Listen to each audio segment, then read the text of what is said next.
Welcome to our cross-border conversation on working on short form and or long form film and TV. Thank you to Genelec for supporting this series of talks. Hi, I'm Sally Llewellyn. I'm a producer originally from music videos, and then I went into short films. Then I produced a couple of features, and then I went into commercials. I'm now writing, and I'm hoping to go back into sort of longer form. So my name is Jay. I am originally from Brazil, but now I live in Ireland. Have been living here for the last 8 years. I am a sound designer, sound engineer. I started my journey doing a lot of short films, and then I transitioned to ads, and that's what I've been doing really the last few years. Loads of ads and animation. I'm Karina. I'm originally from Mexico City specifically. I've been living in and out of Mexico for the past 2 years, mostly North America and Europe, which is also where I do most of my work, mainly North America, so Mexico, the US, and Canada. I'm a composer, and I've been working lately in a little bit of short form, a little bit of long form, and it kind of goes in between both formats. My name's Vonnie Larson. I am a director, producer, predominantly directing at the minute. I am originally from the north of Sweden, specifically from Luleå, but also Tornedalen. And I live and work in London as well, UK, where I started my education. So I've kind of stayed around here for a bit, but haven't broken through the UK barrier yet. So, and I've mainly done short. I've done documentary series, and I'm doing some documentaries at the minute. I'm mainly wanting to move into features. A few of us seem to have done commercials, so shall we discuss the pros of doing the commercials in terms of learning your craft, maybe? Jay? Yeah, sure. Yeah, for me, like the way I landed on commercials was very curious because like I think I don't know like if I can say like most people, but I really wanted to get into long form, but I just found it very difficult for like many reasons.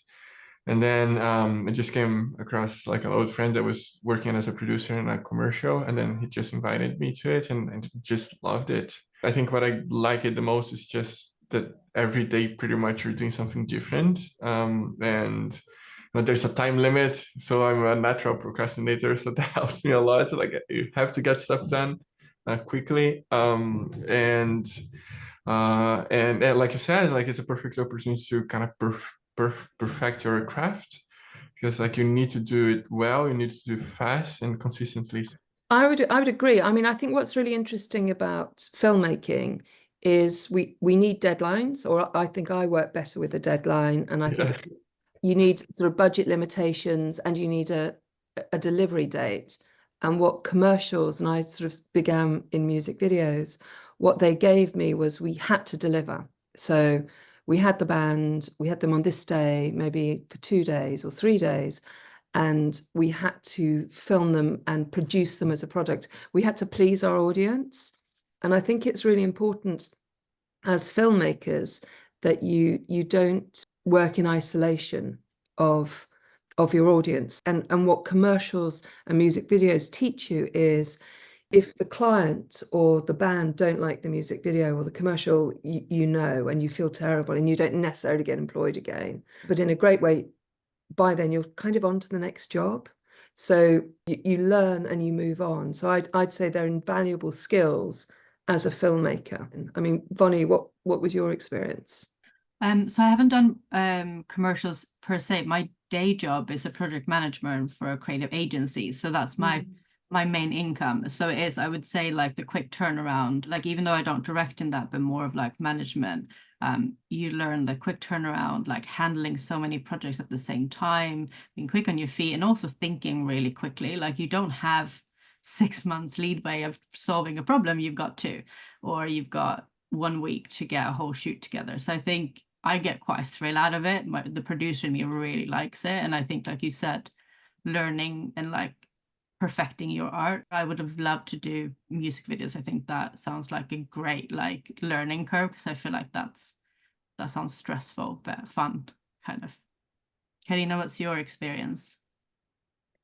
So what's interesting to me about what you all just said is mostly the logistics and endurance that involves working on commercials. I've done a few commercials. My short form experience is mostly short films, but out of the commercials I've done, I've found that at least artistically, it's very narrow, and you have to like really deliver on a one sentence concept, and that's it. And I think artistically that gives us as filmmakers, whatever our role is, a lot of growth, because we learn how to say a lot with very little resources, whether the resources are artistic or money, because money is money, and it's usually not available in any form.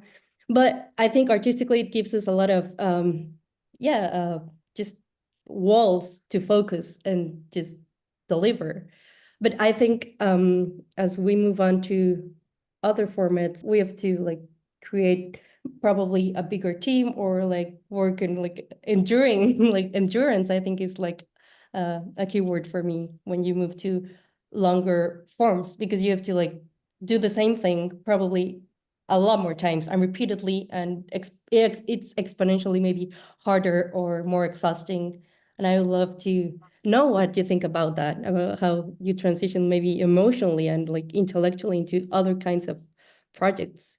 Like Sally. I think, yeah, I was going to say, I think what's interesting, so with the sort of commercials and music videos, is you're selling a product, and that's very different. Whereas if we talk about short films, it's you're sharing an idea or a theme or a concept. It's something that's very personal, normally to the writer and the director. So it's a very different starting point.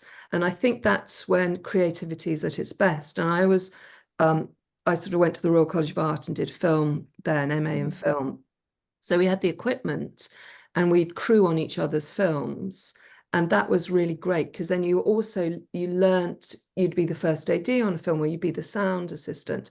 You learnt that if the producer and director didn't communicate to the floor, you didn't know what was going on. And it was all very well, but you'd waste time. So you kind of thought, oh my God, actually communication's really key here. But when you're starting out, it's really important to go to the film schools. You don't have to be on the MA directing course. You can just be crew.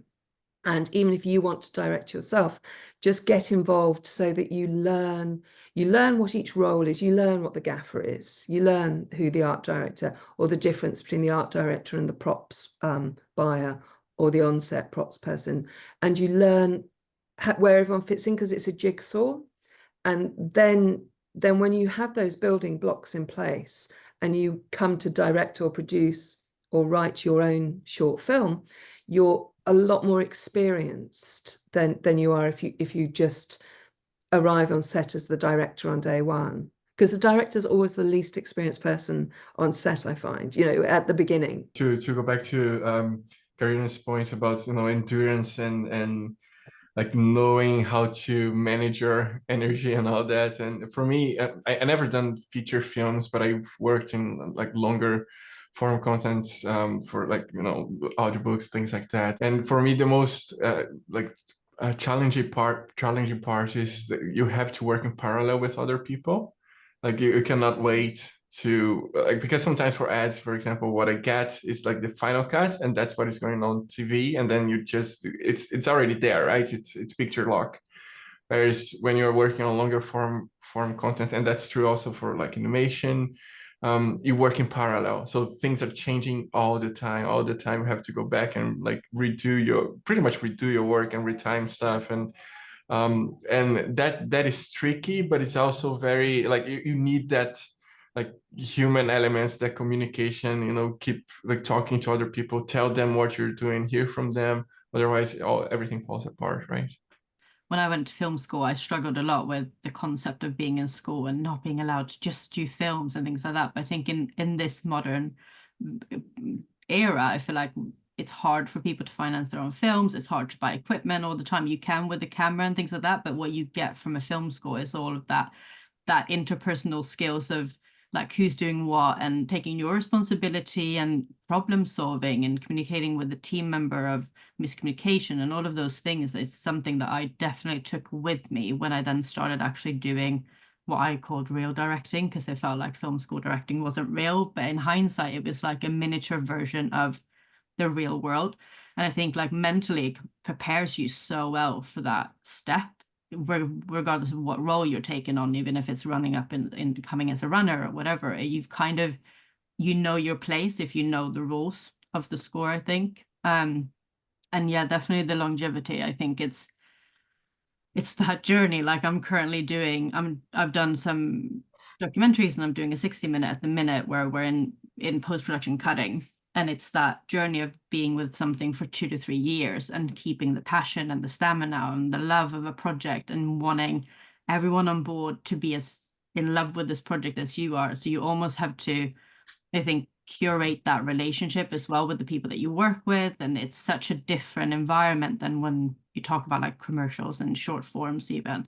I think that's something that I think has, at least for me, has taught me like I need to pick projects that I love. And it was something that someone taught me really early on. And I was thinking, yeah, but I'm just going to do anything and I just need to make stuff. But now I've gotten to the point where I realize like I have to be in love with this project for 5 years and I can't fall out of love with it. And when I do, I have to like fall back in love with it somehow and find the sparks that I had originally, because it can be long-winded, I think, which I really enjoy, but it is something that I think I've realized, especially with documentary. I feel one of the things you mentioned that's super important is did you have to love what you're doing and you've come to that point?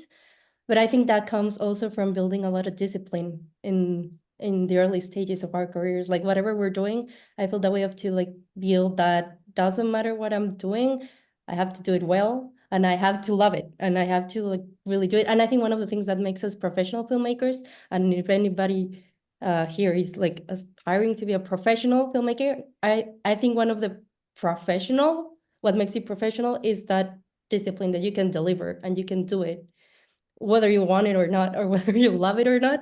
There's of course a lot of factors that come with that, but I believe we have to like, yeah, it's a job and we have to deliver our job. One of the first feature films I worked in as a lead composer, was super hard because it involved working from pre-production, because it was kind of a musical-ish. There was like an opera singer, which involved recording a lot of the music before shooting. So as a composer, one usually comes in post-production, right? Like things are done and you put the music there, right? But that I think taught me a lot. And I was able to be on set doing the playback with the actor after the recordings had been done. And I think it's super important for everybody to learn about different roles. And that's what taught me about like the actual grinds of the filmmaking process from everybody, because I had to choreograph my own work with the photographer and with the director, and I had to make decisions, but the decisions had like an order, right? Like the director called a good take, but then I had a say in whether the take was good or not, depending on the playback and things.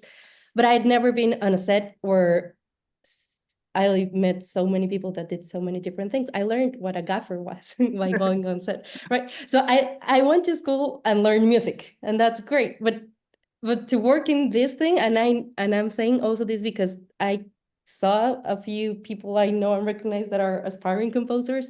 You have to learn the film. You have to learn filmmaking and learn what they do, not just like in theory, but also in practice. And I think that experience has been awesome. And as much as I can, I recommend going to set, and I do it myself. I go to set as much as possible, even if, like as a plant, I love being a plant and just like looking at things.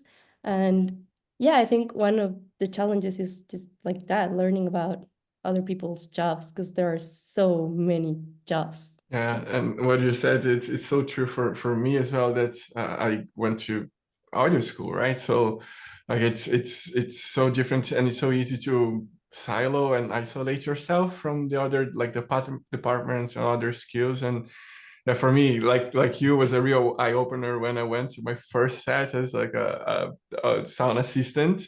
It's like, what on earth is this? Like, it's so different, like the pace and everything, and everything has to happen so like fast, and everybody knows their role and all that, and then you get to appreciate what goes on the set. So like, for example, when I get a bad audio in post that I have to fix, I have more grace for the for the sound crew, that was there, because I know that probably was windy, or there was like 10,000 different things going at the same time, and so it doesn't mean that they don't know their job. It's just, it's hard. It's hard to create stuff, and sets are messy and all that. So it's super important to understand what the other departments do and their roles. And I think that makes life easier when you're transitioning between formats, and and especially if you're going for long-term projects like that, like you mentioned, Ronnie, like for 3, 4, 5 years.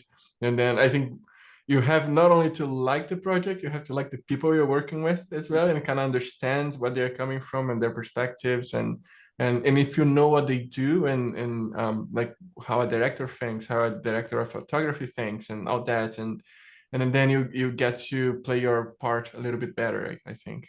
I think teamwork is one of the most crucial things with filmmaking.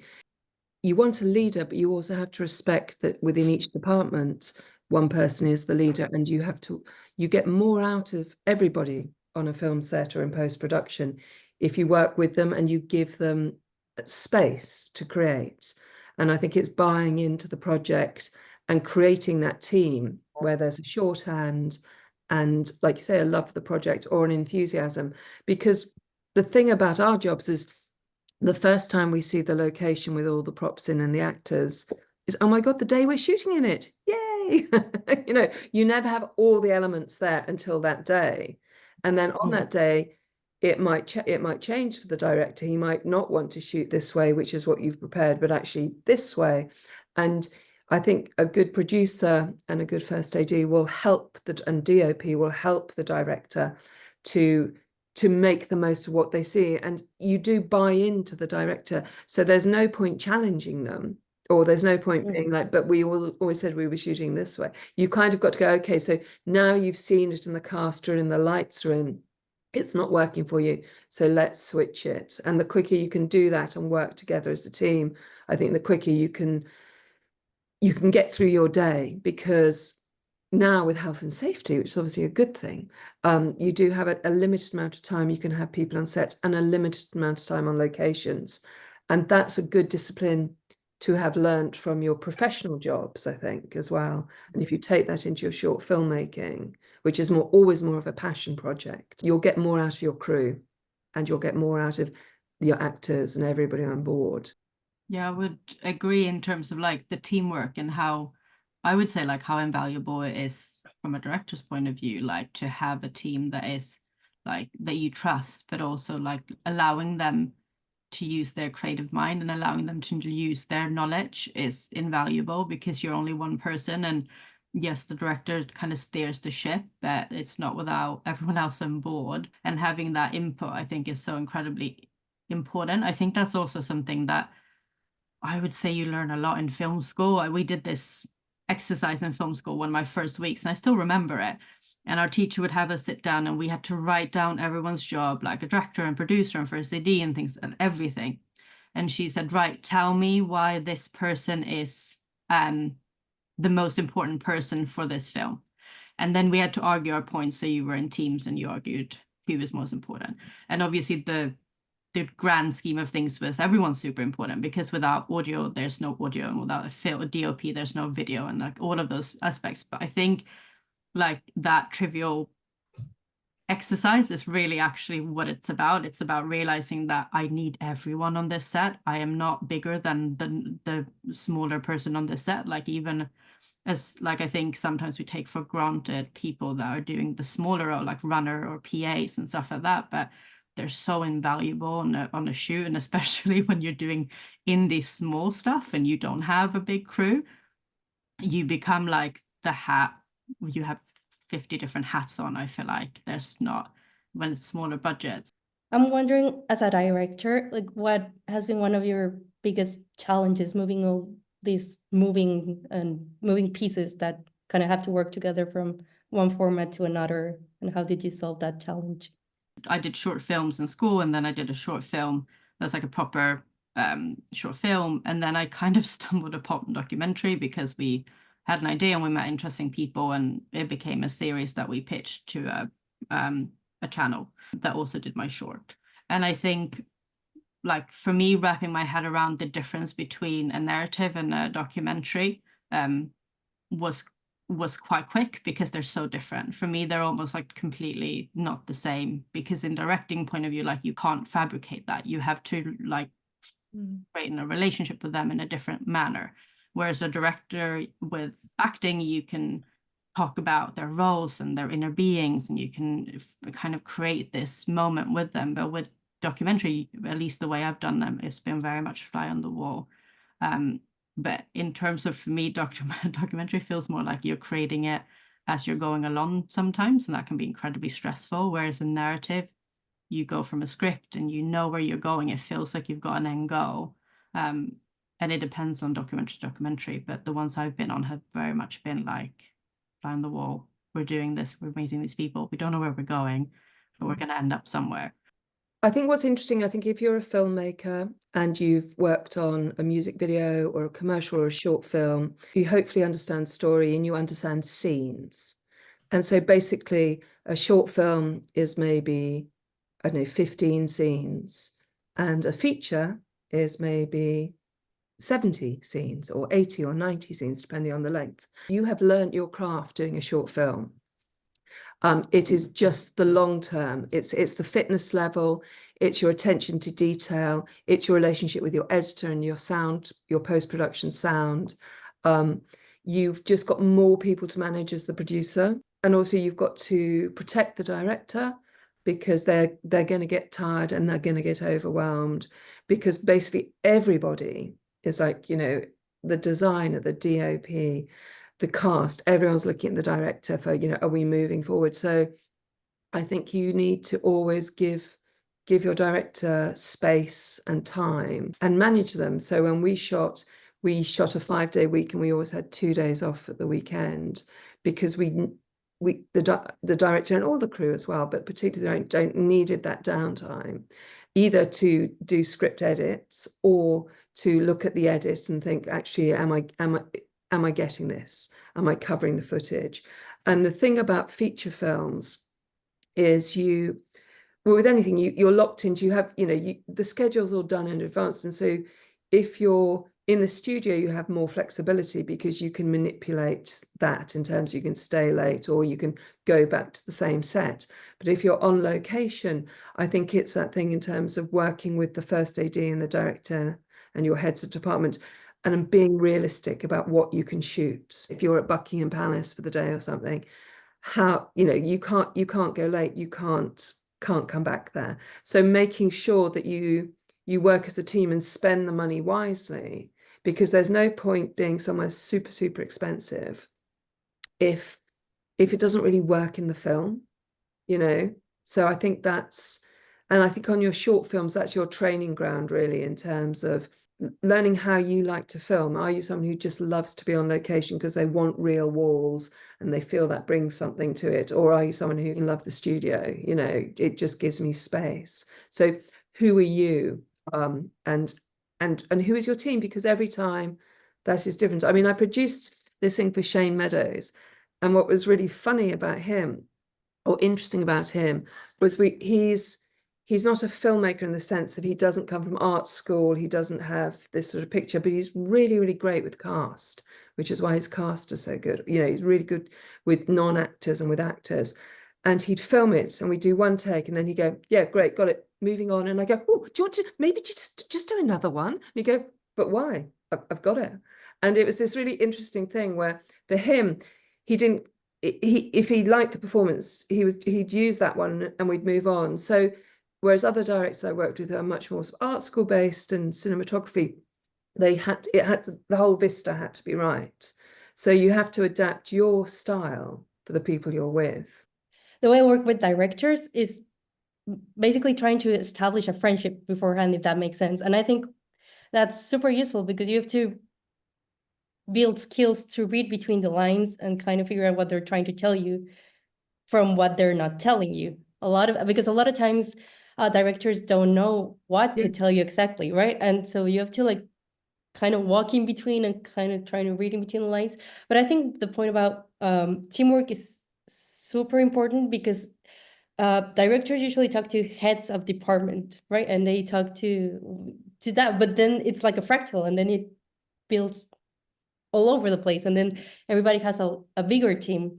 And I think that's sometimes very hard to manage, because like you said, you have to be versatile, and you have to like do different things and probably do different styles, and try to understand the director's mind and the director's vision and join yours with theirs. And that's paramount, right? And then you have a joint vision, but then you have a whole team that has to align with that. And I think the magic of roles is to relay those instructions and those visions appropriately, and having a good communication scheme that works for everybody. So the vision goes from the top to the bottom clearly and effectively, and everybody gets it, and everybody is able to deliver and put a piece of themselves into the project and feel like they've actually like given something to it. And I think it doesn't matter how small the role is, if the communication is clear, everybody will clearly look at the full picture and see their contribution there. I think that's how I work with directors. I try to look for the bigger picture. It doesn't matter if the director is a big picture person or a small picture person that's very focused on details and then extrapolates that. I try to look for the bigger picture and then try to figure out my own details on that and relay them to everybody who needs to be involved, whether it's a single person or a team of 10 other people and they never meet each other. I try to do that. And I think that's super important. It's just one is only one single element of a full communication. Like I try to understand like what is the big goal they're trying to achieve, like what is the vision. And one thing that helps me a lot with that is just references. Just trying to get from the director, okay, so where is this coming from? Like, is there anything similar, especially like with sound? And it might be similar for you, Karina. Like, it's so hard to describe. Like, it's so hard to find words to describe sounds and what do you want and what do you have in mind. And so for me, like trying to see, oh, there's anything that you saw that inspired you, to think about this, or any like work that I should look up and that will help me with this. And this is always super helpful, to understand what is in this other person's mind and like communicate effectively. And then when we talk about what we're doing, we are coming from the same place, and then we understand what the ultimate goal is. But I want to ask you, Karina, and this might be a question that's helpful for other people as well, that I talk, because how did your first feature came about? Like, how did you end up doing that?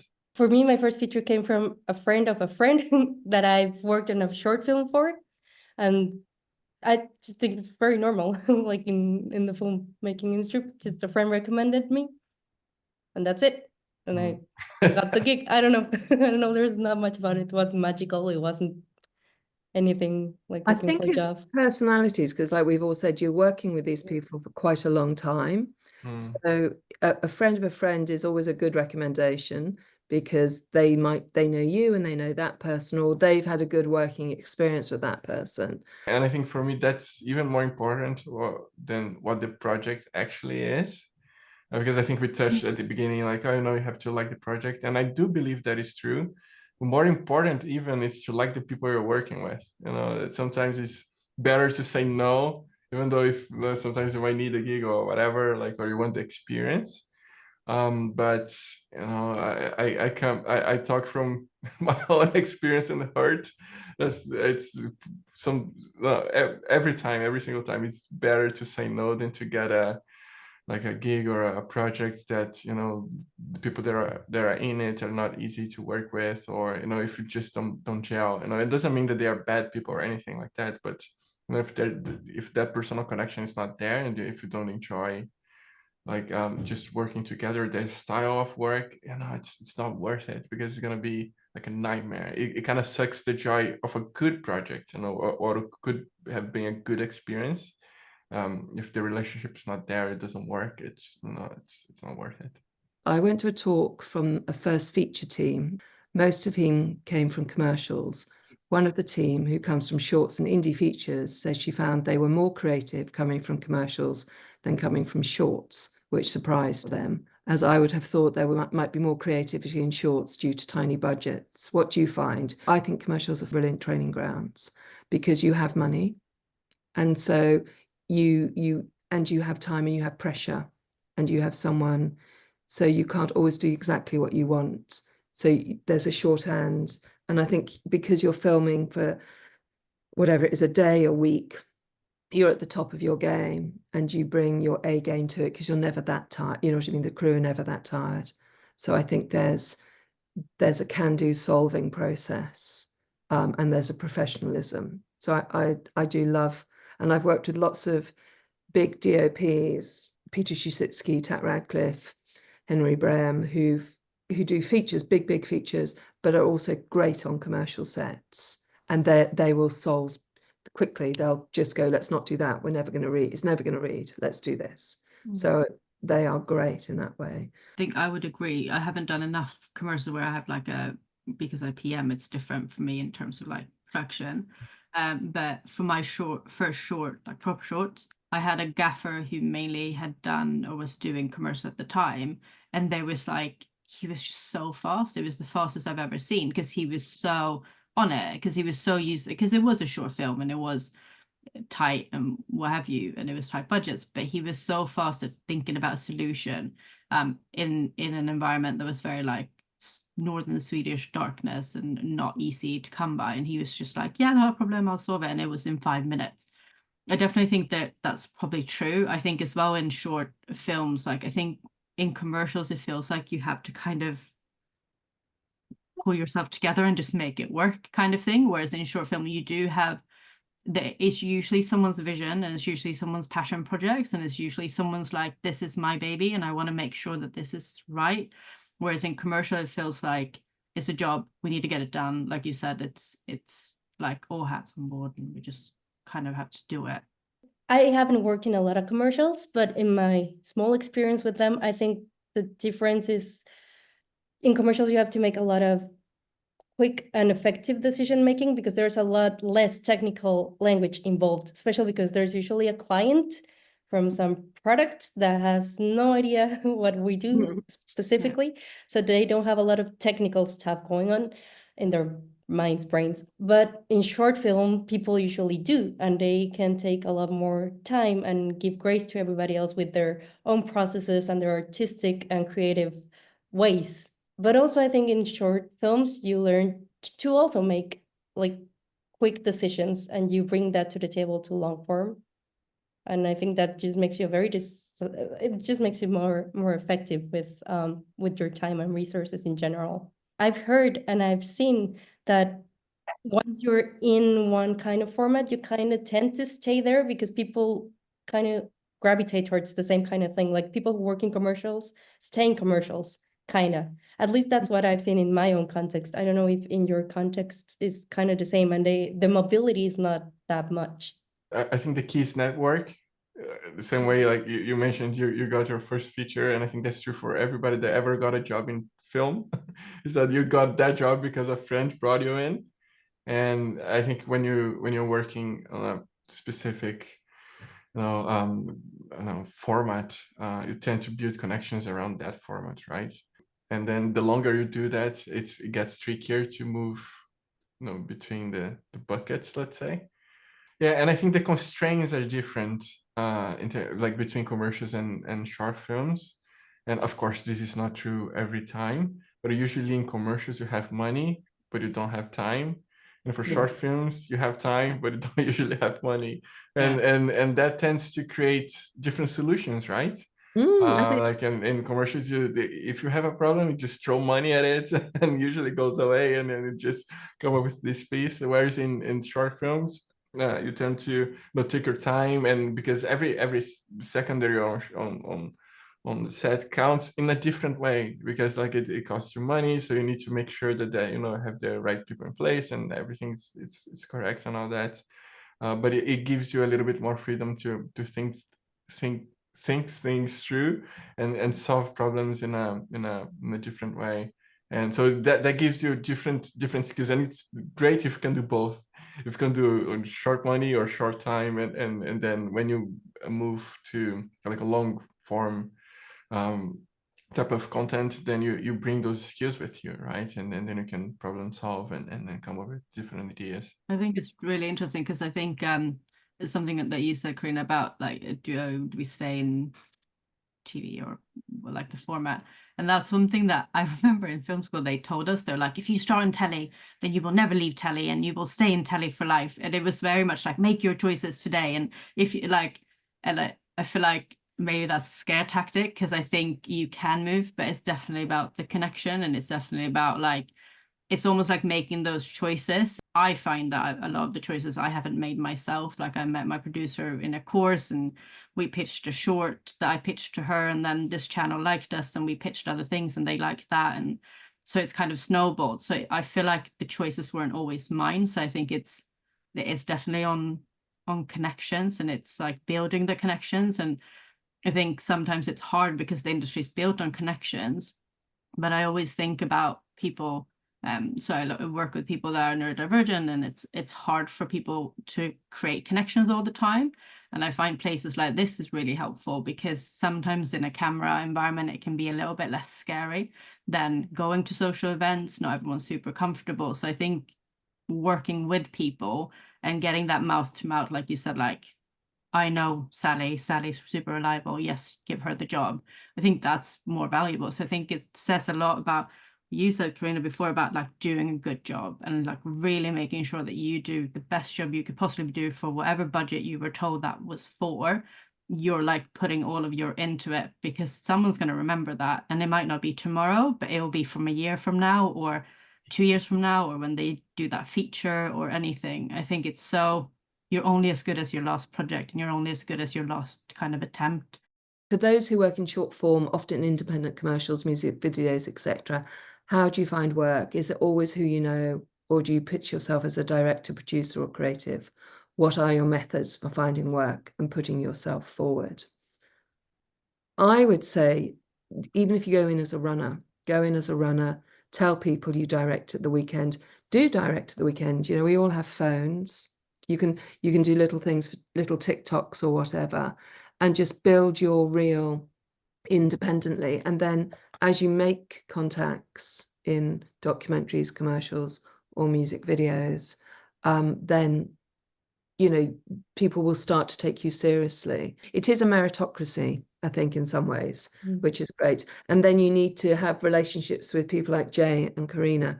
To me, when I see a good short film, it's when the sound design is great, and the music's good. Then it just lifts it. So it's back to every department's really important, but really think about your posts, because those people can just change a film.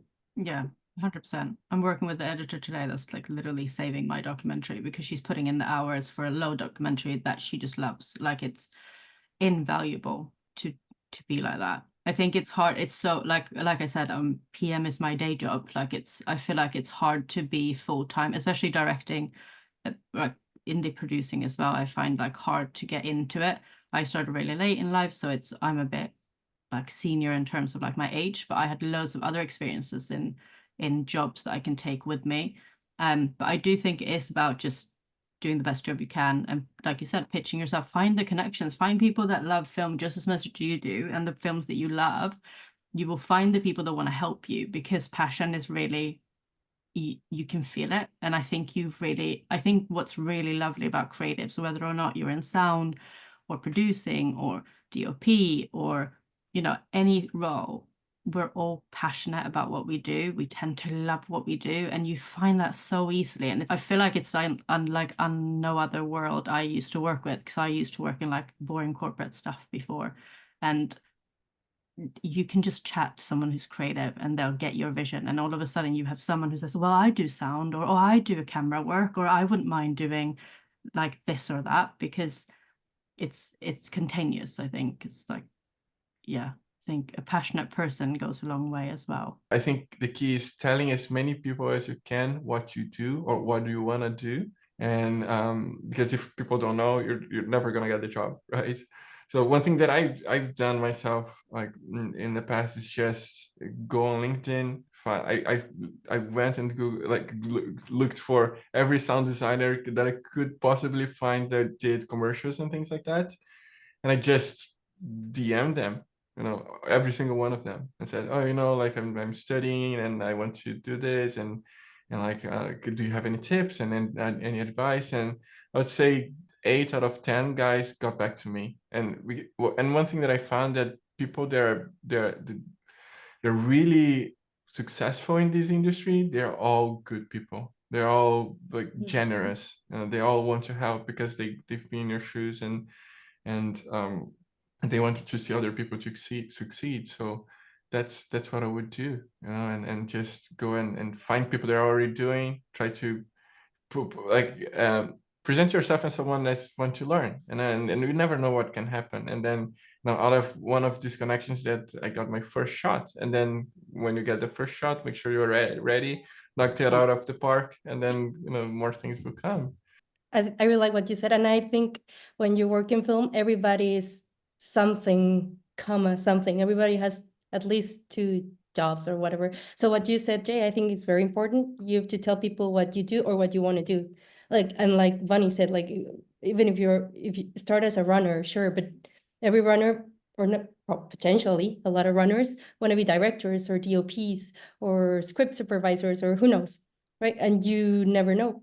So if you tell people what you are, whether it's 1 thing or 2 things or 3 things, and we can give ourselves the luxury of being 2 or 3 things in this industry, when we don't necessarily need a paper that establishes that, as long as we can do the job and deliver the job, right? So I think that's super important too.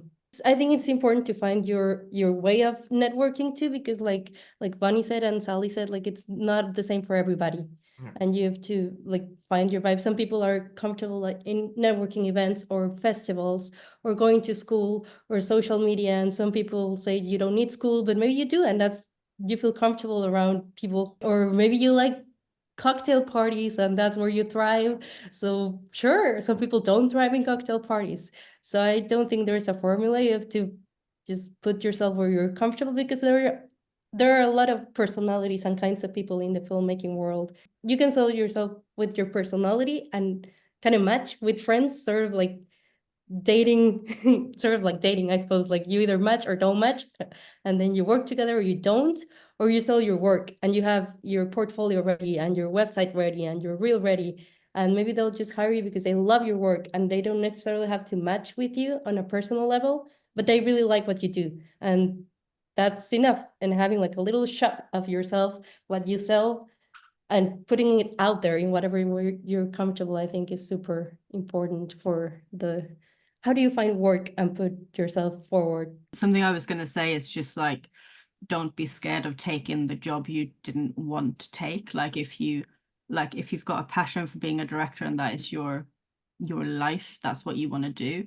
You can also learn by being a boom operator on set. You can also learn by being props, because that will elevate you as a director in the end. So I think sometimes we're so focused on the end goal that we forget all the side steps that can take you so far and beyond. I think that's also how you can create those different connections. So when it's like how to find work, take the work that's out there, take the work that you are given, take the opportunities that you're given, do any course, do any connections, do anything that could possibly get you into someone else's space and someone else's connection. I think it's so easy to be one-track minded, but I think you can like open up all the doors and there might be a window at the back that you can climb out of, and all of a sudden that's your shot. I would just say there's a lot of luck involved in your career. Yeah. And that's why you do everything with a good heart, because you just don't know who that person is. Finally, just a very big thank you, Bonnie, Sally, Jay, and Karina. It's been a really lovely talk.